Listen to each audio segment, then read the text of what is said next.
অনেকেই আমাকে বলে থাকেন যে ভাই হাঁসের খামার করে আসলে কি লাভবান হওয়া যায় আবদ্ধভাবে নাকি লস হয়? কেন লস হয়? লস হওয়ার শব্দটা আসলে কই থেকে আসে?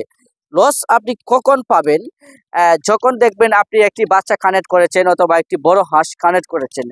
আপনাকে একটা জিনিস আপনার সবসময় মনে রাখতে হবে যে আপনি যে হাঁসগুলাকে ক্রয় করছেন এবং হাঁসগুলাকে ক্রয় করবেন, আপনি কোথায় থেকে ক্রয় করবেন? আপনি একটি সুনামধন্য প্রতিষ্ঠান থেকে ক্রয় করতেছেন, নাকি লোকাল বাজার থেকে ক্রয় করতেছেন, নাকি যে এলাকার যে পাইকার আছে যারা পাইকারি অন্যদের কাছ থেকে কিনে নিয়ে বিক্রি করে আপনি তাদের কাছ থেকে ক্রয় করেন? আমি মনে করি আপনাদের যে জিনিসটা করার দরকার, প্রথমত আপনারা কখনোই পাইকার থেকে হাঁস কিনবেন না। আপনারা প্রয়োজনে সরাসরি খামারে আসবেন, আইসা দেখবেন, সরজমিনে দেখবেন। যদি দেখে মনে হয় যে না উনি একজন দক্ষ খামারি এবং সে আসলে হাঁস নিজে পালন করে এবং হাঁস পালন করে তার অভিজ্ঞতা আছে, তার কাছ থেকে আপনি হাঁসগুলাকে ক্রয় করবেন। কেননা একটা অভিজ্ঞ খামারির কাছ থেকে যদি আপনি হাঁসগুলাকে ক্রয় করেন এবং একটি সঠিক হাঁস যদি আপনি নির্বাচন করতে পারেন, অবশ্যই আপনি একজন সাকসেস খামারি হতে পারবেন।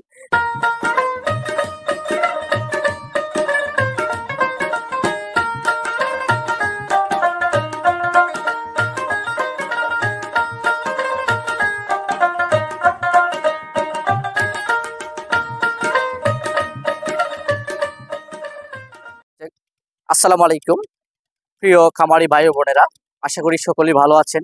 আলহামদুলিল্লাহ আমিও ভালো আছি। বিসমিল্লাহ হাঁসের খামার ইউটিউব চ্যানেলে আরেকটি নতুন পর্বে আপনাদেরকে স্বাগত। সুপ্রিয় দর্শক, আজকে আমি যে বিষয়টা নিয়ে আপনাদের সাথে আলোচনা করব, এখানে কিন্তু আপনারা অসংখ্য হাঁস দেখতে পাচ্ছেন এবং এখানে কি জাতের হাঁস রয়েছে এবং হাঁসের বয়স কতদিন হয়েছে এবং কিভাবে আমরা পালন করতেছি এবং কি খাবার দিচ্ছি, সেই বিষয় নিয়ে কিন্তু আজকে আমি আপনাদের সাথে বিস্তারিত কথা বলবো। এরই সাথে আরেকটি বিষয় আপনাদেরকে জানাবো যে হাঁস থাকাকালীন এবং হাঁস পালন করার ক্ষেত্রে কতগুলা ভ্যাকসিন দিতে হয় এবং কি কি ভ্যাকসিন দিতে হয়, সম্পূর্ণ ভ্যাকসিন দেওয়া হয়েছে কিনা, এই বিষয় নিয়ে কিন্তু আজকে আমি আপনাদের সাথে বিস্তারিত কথা বলবো। ততক্ষণ পর্যন্ত পুরো ভিডিও জুড়ে আপনারা আমার সঙ্গেই থাকুন। সুপ্রিয় দর্শক, আমার পিছনে কিন্তু আপনারা অসংখ্য হাঁস দেখতে পাচ্ছেন। আর এখানে যে হাঁসগুলো রয়েছে সেটা হচ্ছে অরিজিনাল কাকি ক্যাম্বেল এবং এগ্রেড জাতের হাঁস। আর এই বাচ্চাটা কিন্তু আমাদের নিজস্ব যে হ্যাচারি থেকে যে বাচ্চাটা উৎপাদন হয়, সেই বাচ্চাটাই কিন্তু লালন পালন করে কিন্তু আমরা ডিমের উপযুক্ত করেছি। বর্তমানে এই হাঁসের বয়স হয়েছে 6 মাস। বর্তমানে এই হাঁসটা নতুন ডিম দেওয়া শুরু করেছে। যেমন ধরেন এখন বর্তমানে হয়তো 15-20% অথবা 10% এরকম অবস্থাতে রানিং ডিমের অবস্থায় আছে। তবে এখন বর্তমানে আমরা যেভাবে হাঁসগুলাকে পালন করতেছি, অনেকেই আমাকে বলে থাকেন যে ভাই হাঁসের খামার করে আসলে কি লাভবান হওয়া যায় আবদ্ধভাবে নাকি লস হয়? তো সুপ্রিয় দর্শক, এই জন্যই কিন্তু আমি আপনাদেরকে আজকে আমাদের সরজমিনে যেখানে আবদ্ধভাবে হাঁসগুলা পালন করা হয় সেই জায়গার মধ্যেই কিন্তু আপনাদেরকে নিয়ে এসেছি। আসলে যদি লসই হতো আর যদি আমাদের লস প্রজেক্ট হতো এবং যদি আমাদের লাভই না হতো, তাহলে তো আমরা এভাবে হাঁস পালন করার কোনো প্রয়োজন ছিল না। লস 1 দিন 2 দিন 3 দিন, সারা জীবন তো আর লস দেওয়া যায় না। আর এটাও তো আপনারা জানেন যে বিসমিল্লাহ হাঁসের খামার এন্ড হ্যাচারি কিন্তু একটি সুনামধন্য প্রতিষ্ঠান। তাছাড়া কিন্তু আমরা দীর্ঘদিন ধরেই কিন্তু এই বিজনেসের সাথে জড়িত। এখন আপনাদেরকে আরেকটি জিনিস আমি আপনাদেরকে জানাবো এবং আপনাদেরকে বলবো যে কেন লস হয়। লস হওয়ার শব্দটা আসলে কই থেকে আসে? লস আপনি কখন পাবেন? যখন দেখবেন আপনি একটি বাচ্চা কানেক্ট করেছেন অথবা একটি বড় হাঁস কানেক্ট করেছেন।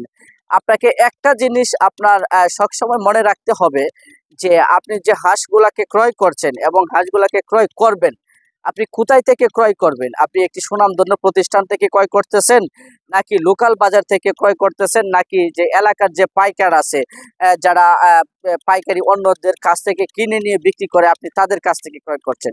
আমি মনে করি আপনাদের যে জিনিসটা করার দরকার, প্রথমত আপনারা কখনোই পাইকার থেকে হাঁস কিনবেন না।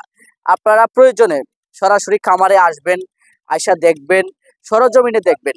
যদি দেখে মনে হয় যে না উনি একজন দক্ষ খামারি এবং সে আসলে হাঁস নিজে পালন করে এবং হাঁস পালন করে তার অভিজ্ঞতা আছে, তার কাছ থেকে আপনি হাঁসগুলাকে ক্রয় করবেন। কেননা একটা অভিজ্ঞ খামারির কাছ থেকে যদি আপনি হাঁসগুলাকে ক্রয় করেন এবং একটি সঠিক হাঁস যদি আপনি নির্বাচন করতে পারেন, অবশ্যই আপনি একজন সাকসেস খামারি হতে পারবেন। এখন পয়েন্ট টেবিলে আমরা চলে যাই যে আপনি যে একটা অভিজ্ঞ খামারের কাছ থেকে হাঁস পালন করার কাছ থেকে যদি আপনি হাঁসগুলাকে ক্রয় করেন, আপনার সুবিধার দিকটা আসবে কোথায় থেকে? সুবিধাটা হচ্ছে যদি আপনি একটা পাইকারের কাছ থেকে হাঁস পালন করেন, কারণ সে তো আপনার একটি সঠিক বয়স এবং পরিপূর্ণ বয়স কি সঠিক আছে কিনা সেই জিনিসটা কিন্তু সে আপনাকে নিশ্চয়তা দিতে পারবে না। হয়তো সে অন্য একটা খামারির কাছ থেকে হাঁসগুলা কিনে নিয়ে আপনাকে দিবে। হয়তো খামারি যদি বলে যে এই হাঁসটার বয়স 4 মাস, আপনাকে সে হয়তো বলবে 4.5 মাস কিংবা 5 মাস কিংবা 4 মাসই বললো। কিন্তু যে খামারিটা আপনাকে বলতেছে যে এই হাঁসটা 4 মাস বয়স, আপনি তো যদি নতুন হয়ে থাকেন তাহলে কিন্তু আপনি বুঝতে পারবেন না যে হাঁসটা কি আসলে বয়স 4 মাস না 5 মাস না 6 মাস।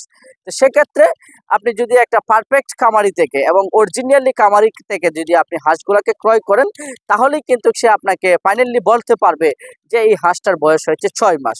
যে আপনি যদি নতুন উদ্যোক্তা হয়ে থাকেন, সেক্ষেত্রে আপনি হয়তো বুঝতে পারবেন না যে হাঁসটার বয়স হয়েছে কিন্তু 6 মাস না 1 বছর। সে আমাকে নতুন হাঁস বলে কি সে পুরাতন হাঁস দিয়ে দিচ্ছে কিনা, এই জিনিসটা কিন্তু আপনি বুঝতে পারবেন না। তবে আমি আপনাদের উদ্দেশ্যে আরেকটি চিহ্ন স্থাপন করব এখন। হয়তো অনেকেই আমাকে টেলিফোনের মাধ্যমে বলেন যে ভাই আমি হাঁসেরকে ক্রয় করেছি, আমাকে বলেছে সে রানিং ডিম পাড়া হাঁস এবং 6 মাস বয়স 7 মাস বয়সের হাঁস দিয়েছে। এখন তো আমার এখানে হাঁস ডিম দিচ্ছে না, এত পরিমাণে খাবার দিচ্ছি, আমি তো হাঁসের কোয়ালিটি এবং গ্রোথ কোনোটাই আনতে পারতেছি না, ডিমের পার্সেন্টেজটাও আনতে পারতেছি না। ভাই আসলে সেই হাঁসের প্রজেক্টটা লস। আসলেই কিছু কিছু অসাধু ব্যবসায়ী আছে যাদের কারণে কিন্তু আমাদের সুনামটা নষ্ট হয়, এবং একজন যদি সুনামটা নষ্ট করে তাহলে কিন্তু 10 জনের বদনাম আসে। তো সেক্ষেত্রে আপনারা বয়স্ক হাঁস এবং নতুন হাঁস এই জিনিসটা আপনারা কিভাবে চিনবেন? এটা চিনার মূল বিষয়টা হচ্ছে, আপনি যদি একটি নতুন হাঁস নেন, এই যে দেখেন এখানে যেগুলো হাঁস দেখতে পাচ্ছেন, যে খামারটাতে হাঁসগুলা রয়েছে, এটা কিন্তু সম্পূর্ণ নিউ হাঁস। তো নতুন হাঁসগুলা আপনার এই যে গায়ের যে ফেস কাটিংটা সেটা থাকবে চিকন এবং ঠ্যাংগুলা থাকবে চিকন এবং এত বডি হবে না। আর যদি আপনি নতুন হাঁস হন, নবীন হাঁস হয়, তাহলে সে হাঁসের ঝিলিক দিবে এবং হাঁসের গ্রোথটা সঠিক থাকবে। আর যদি আপনি পুরাতন হাঁস নতুন বলে আপনাকে দিয়ে দেয় বৃদ্ধ হাঁস, তাহলে আপনার বুঝতে হবে এবং আপনি যে বিষয়টা দেখে আপনি বুঝতে পারবেন যেটা পুরাতন হাঁস, সেটা পায়ের গোছাগুলা থাকবে মোটা এবং বডিটা থাকবে মোটা এবং সে হাঁসের ওয়েট থাকবে 2 কেজি 2.5 কেজি, পরে 2 কেজি, এরকম একটি ওয়েট দেখবেন, তাহলে আপনার বুঝতে হবে যে এই হাঁসটা বৃদ্ধ হয়ে গেছে।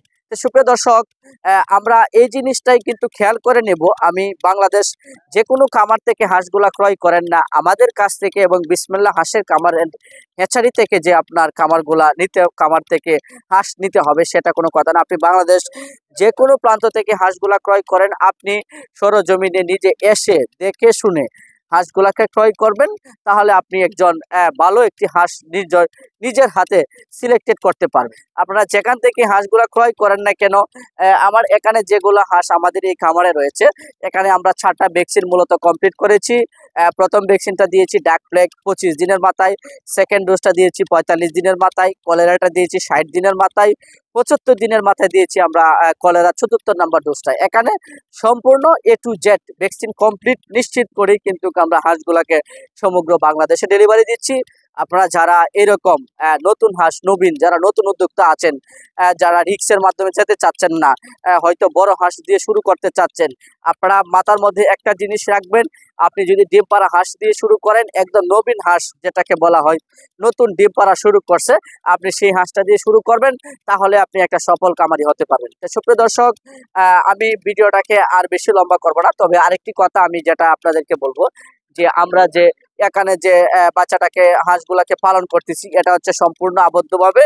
আর আবদ্ধভাবে পালন করার ক্ষেত্রে আমরা যেসব খাবারগুলো দিচ্ছি, যেমন ধরেন আপনার ধান দিচ্ছি, গম দিচ্ছি, লেয়ার ফিড দিচ্ছি, এরপরে ভুট্টা দিচ্ছি, ভুসি দিচ্ছি, এই 4 থেকে 5টা জাত একসাথে মিশ্রিত করি কিন্তু আমরা এই হাঁসগুলাকে পালন করতেছি।